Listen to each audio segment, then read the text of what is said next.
रेमसूल 3/3 जैसे कि हमने 2/2 का पढ़ा था, उसी तरीके से इसके लिए x का जो फार्मूला होता है वो हमारे पास क्या होता है, x का फार्मूला हो जाता है mod of dx divided by mod of d।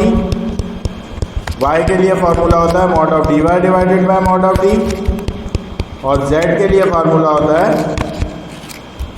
mod of dz divided by mod of d। ठीक है, ये हमारे पास फार्मूले होते हैं mod of dx divided by mod of d, x, y और z के। ठीक है, अच्छा 3/3 का फिर से मतलब आपको पता है 3/3 का मतलब क्या होता है, 3 रॉस 3 कॉलम। ठीक है, 3/3 का मतलब क्या है, 3 रॉस 3 कॉलम। ठीक है, हम इसके क्वेश्चन की तरफ जाते हैं। हमें जैसे कि 3 इक्वेशंस गिवन होती हैं, find the values of x, y and z if 2x minus 3y plus z is equal to 1, 4x plus 2y minus z is equal to 2, x minus 2y plus 3z is equal to 3। सही है, ये हमें equations given है। Find the value of equation using Cramer's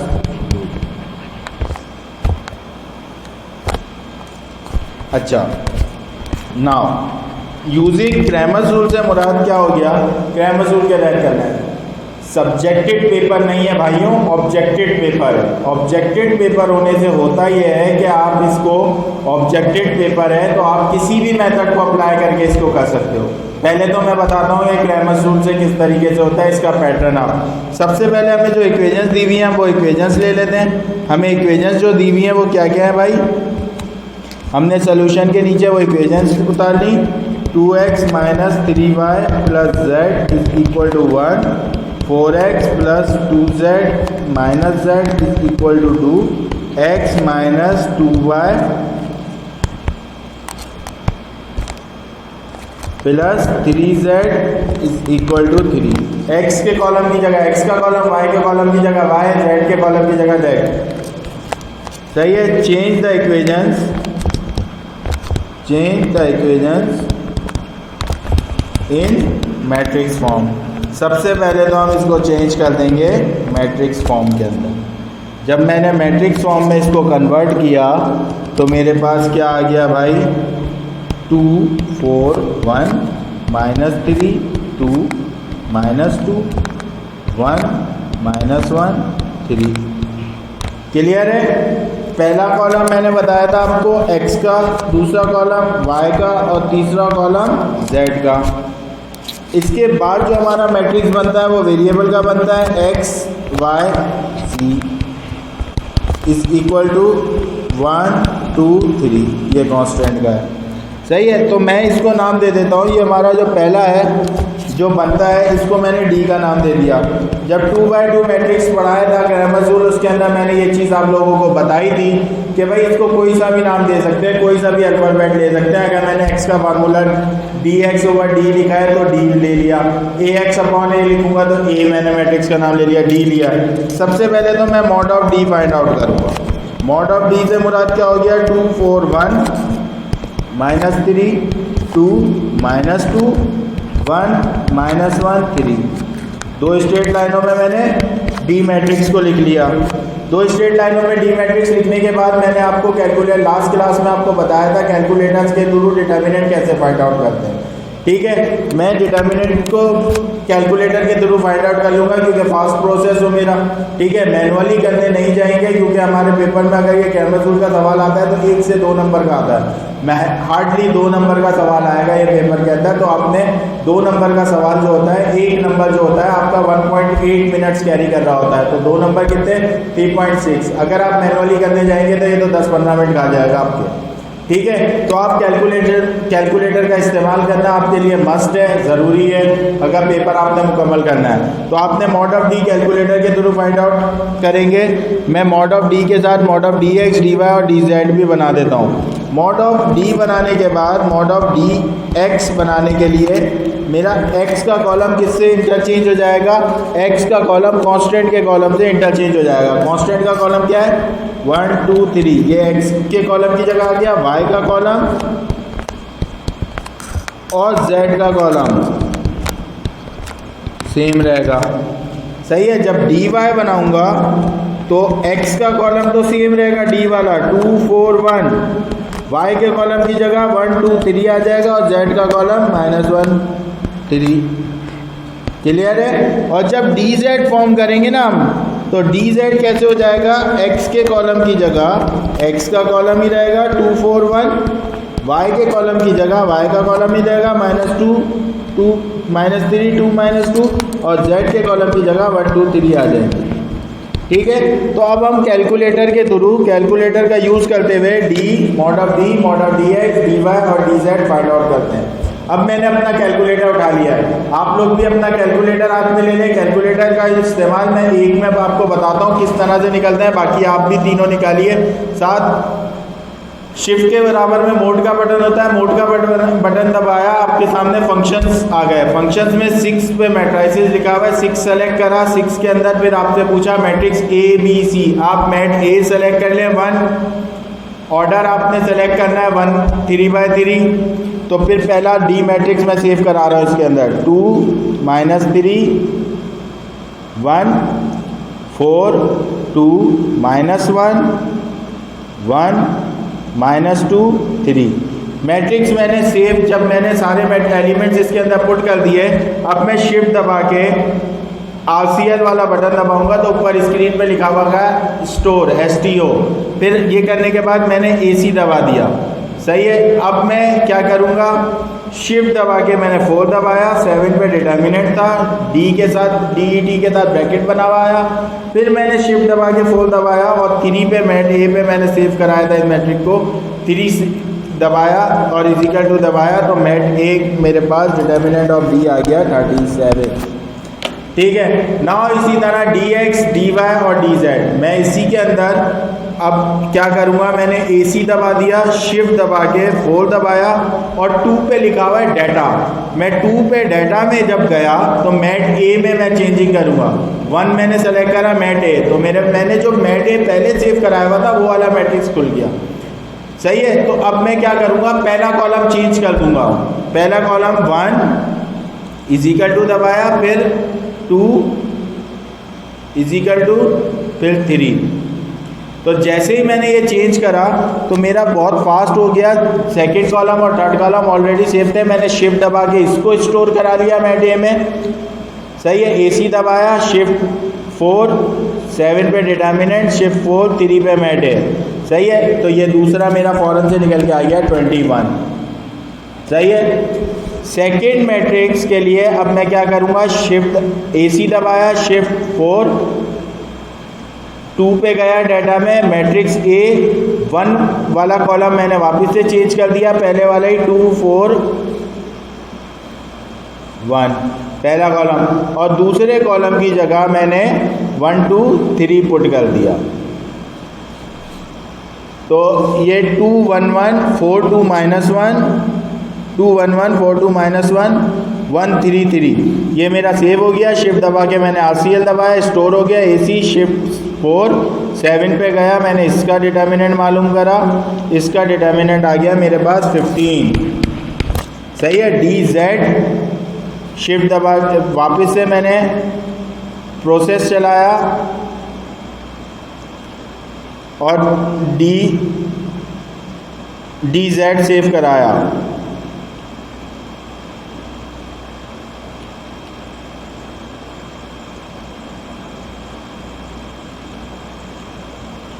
जब मैंने इसको करा तो मैंने शिफ्ट 4 7 पे डिटर्मिनेंट किया, शिफ्ट 4 और ये मेरा ये आ गया 40। तो नाउ मेरे पास मैंने कैलकुलेटर के थ्रू, अगर आप कैलकुलेटर में डिटर्मिनेंट की आप प्रैक्टिस कर लेते हैं तो D dx dy dz calculator में सॉल्व हो गया। Now therefore x is equal to mod of dx divided by mod of d is equal to Cramer's rule में हमें एक्स वाई जी की वैल्यू फाइंड आउट 37 डी 21/37 21/37 सही है। तो ये 21/37 ये x का आंसर आ गया। y mod of D Z 15/37 mod of D Y divided by mod 15/37 सही है। 37 प्राइम नंबर होता है, इस वजह से ये नहीं कटेगा किसी भी टेबल से। ये 15/37 भी ऐसा ही रहेगा। That is equal to D Z upon तो 40/37 सही है। तो ये 40/37 भी प्राइम नंबर 37 होने की वजह से ये भी किसी से एलिमिनेट नहीं होगा। तो एक्स वाई जी की वैल्यू आपकी फाइंड आउट हो गई। एक्स की वैल्यू, वाई की वैल्यू एंड जेड की वैल्यू। तो ये क्रैमर्स रूल का मेथड था। इक्वेशंस दी हुई थी, इक्वेशंस के थ्रू आपने क्या फाइंड आउट किया, इक्वेशन के थ्रू आपने एक्स वाई जी को फाइंड आउट करा और क्रैमर्स रूल की वैल्यूज निकाल ली। कैलकुलेटर का इस्तेमाल था, कैलकुलेटर के थ्रू किया आपने और फाइंड आउट कर लिया। ठीक है भाई, क्लियर है ये? ठीक है।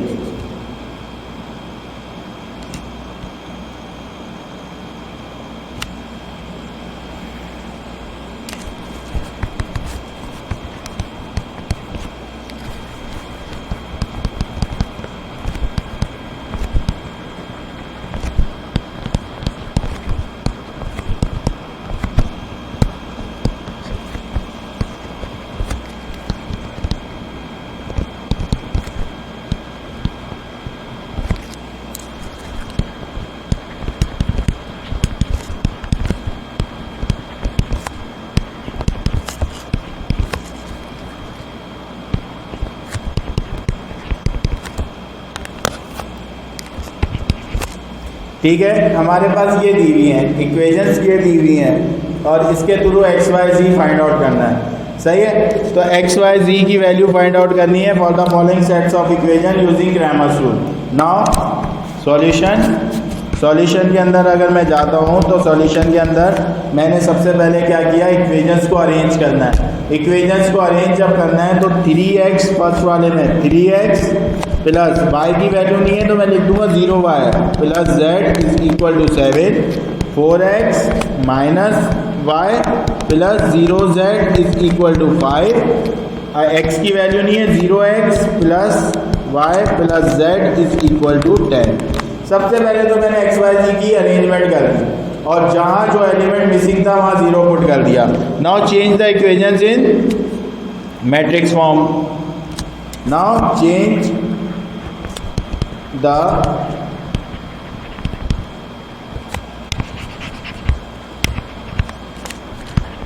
the sets of equations in matrix form। Matrix form में इसका इक्वेशन को सेट करेंगे। अगर मैं मैट्रिक्स फॉर्म बनाता हूं तो पहला क्या बन गया मेरे पास, 3 0 1 4 -1 0 0 1 1। दूसरा आ गया x y z और कांस्टेंट का आ गया 7 5 10। ना इसको हम नाम दे देंगे हमारा डी मैट्रिक्स है। As we know x is equal to dx over d, y is equal to dy over d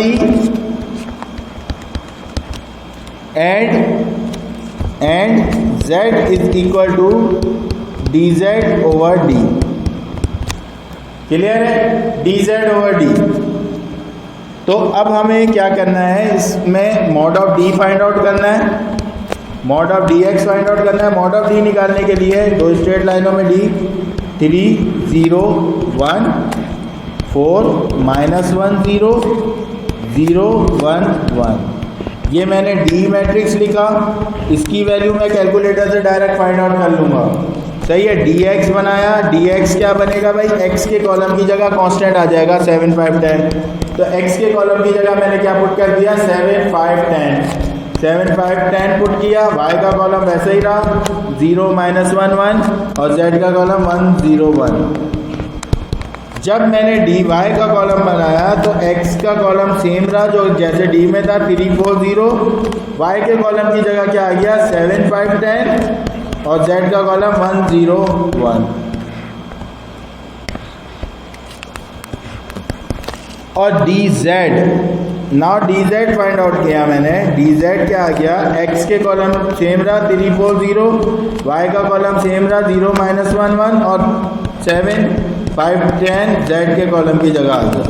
सही है। अब हमारे पास matrix determinant D D X D Y D Z है। आप कैलकुलेटर उठा लें और कैलकुलेटर में फाइंड आउट करें वैल्यूज। सही है। तो 3/3 पे वैल्यूज है 3 0 1 4 -1 0 0 1 1। मैंने ए मैट्रिक्स सेव कराया, मैंने डी मैट्रिक्स सेव कराया 3 0 1 4 -1 0 0 1 1। सही है। मैंने शिफ्ट दबा के स्टोर दबा दिया, AC दबाया, शिफ्ट दबा के 4 7 पे डिटर्मिनेंट पे गया, शिफ्ट 4 3 पे मैटे। मेरा इसका आंसर आ गया 1। इसका आंसर आ रहा है 1। सही है। नाउ मैं अब जाके सेकंड मैट्रिक्स को कराता हूँ। तो ये सेकंड मैट्रिक्स में मेरा क्या हो जाएगा, पहले एलिमेंट की पहला कॉलम जो है वो चेंज आ जाएगा 7 5 10 पुट कर देंगे पहले कॉलम की जगह। बाकी एलिमेंट मैंने सेव कराया 7 0 1 5 -1 0 10 1 1। यही है। शिफ्ट दबा के RCL दबाया, स्टोर शिफ्ट 4 7 पे डिटर्मिनेंट मालूम करा, मैट ए का, ये मेरे पास आ गया 8। सही है। नाउ मैं अब सेव कराता हूँ डी वाई 3 7 1 4 5 0 0 10 1। मैंने मैट्रिक्स सेव कराया 3 7 1 4 5 0 0 10 1। यही मैट्रिक्स है डी वाई का। ठीक है। आप लोगों ने भी सेव कराया, शिफ्ट दबा के RCL AC shift 4 determinant shift 4 3 पे मैटे 27। इसका आंसर आ रहा है 27। और डी जेड फाइंड आउट करने के लिए फिर शिफ्ट 4 3 4 0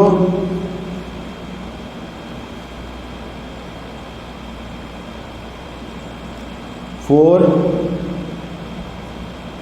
-1 5 0 1 10। मैंने मैट्रिक्स सेव कराया 3 0 7 4 -1 5 0 1 10। यही डी जेड मैट्रिक्स है। शिफ्ट दबा के RCL शिफ्ट दबा के 4 7 पे डिटर्मिनेंट शिफ्ट 4 3 पे मैट है। इसकी वैल्यूज आ रही है -17। ठीक है।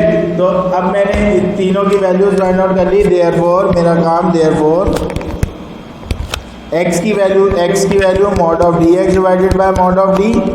dx की वैल्यू कितनी आई थी भाई, dx की वैल्यू थी 8 divided by 1 is equal to 8। y is equal to mod of dy divided by mod of d। Mod of dy की वैल्यू कितनी है 27 divided by 1 is equal to 27।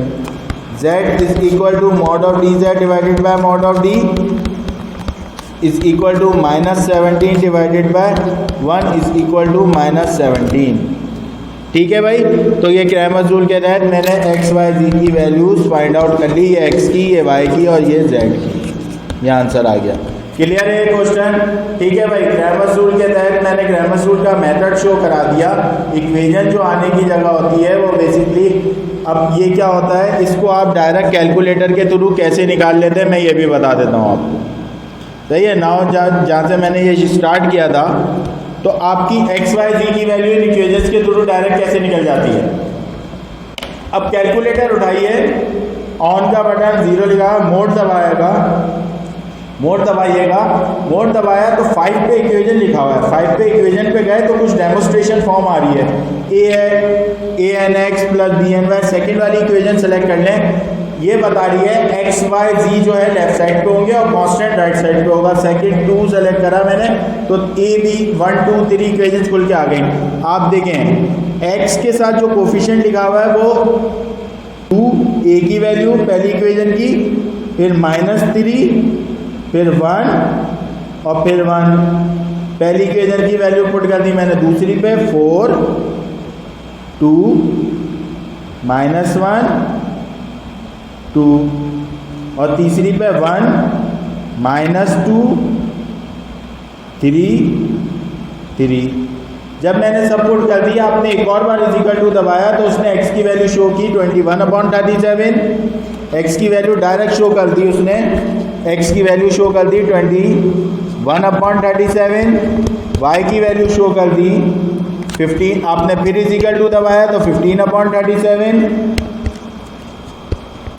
और z के एक और बार इजिकल टू तो 40/37। तो हम देखते हैं हमारी यही वैल्यूज आई थी, देखें 21/15/37। सेकंड को अगर पुट करना चाहें तो a b c d, इसके अंदर a की वैल्यू क्या है, पहली इक्वेशन में a 3 है, b 0 है, c 1 है और d 7 है। ये इस चीज़ का ज़रूर ध्यान रखते हैं जब हम इक्वेशंस का ऑप्शन यूज़ कर रहे होते हैं, फंक्शन यूज़ कर रहे होते हैं, कि वेरिएबल लेफ्ट साइड पे हो, कांस्टेंट राइट साइड पे हो। अगर नहीं होता तो अरेंज पहले कर लेते हैं, ठीक है ना। इधर a की वैल्यू सेकंड इक्वेशन में क्या है, a की वैल्यू 4, b की वैल्यू -1, c 0, d 5, सही है। और थर्ड इक्वेशन में a 0, b 1, c 1, d 10, सही है। x की वैल्यू x का कोफिशिएंट a होता है, जब कुछ नहीं है तो 0 है। अब मैं पुट करता हूँ इसको इक्वेशन में 3 0 1 7 3 0 1 7। सेकेंड इक्वेशन पे आया 4 -1 0 5 4 -1 0 5, फिर 0 1 1 10 0 1 1 10। इजिकल टू दबाया, x की वैल्यू 8 आ रही है इसके अंदर। जैसे ही मैंने इजिकल टू प्रेस किया, x इजिकल टू 8 आ गया। y इज इक्वल टू, एक और बार इजिकल टू पुट किया तो y इजिकल टू 27, एक और बार इजिकल टू किया तो z इजिकल टू -17, सही है। 8 27 -17, ये डायरेक्ट कैलकुलेटर से आंसर आ गया 8 27 -17, ठीक है भाई। तो क्रैमर्स रूल अगर वर्डिंग फॉर्म में ज़्यादातर जो आ जाता है पेपर के अंदर, वो वर्ड प्रॉब्लम्स के थ्रू आ जाता है और इक्वेशंस आपने परफॉर्म करनी होती है। तो ये आगे टॉप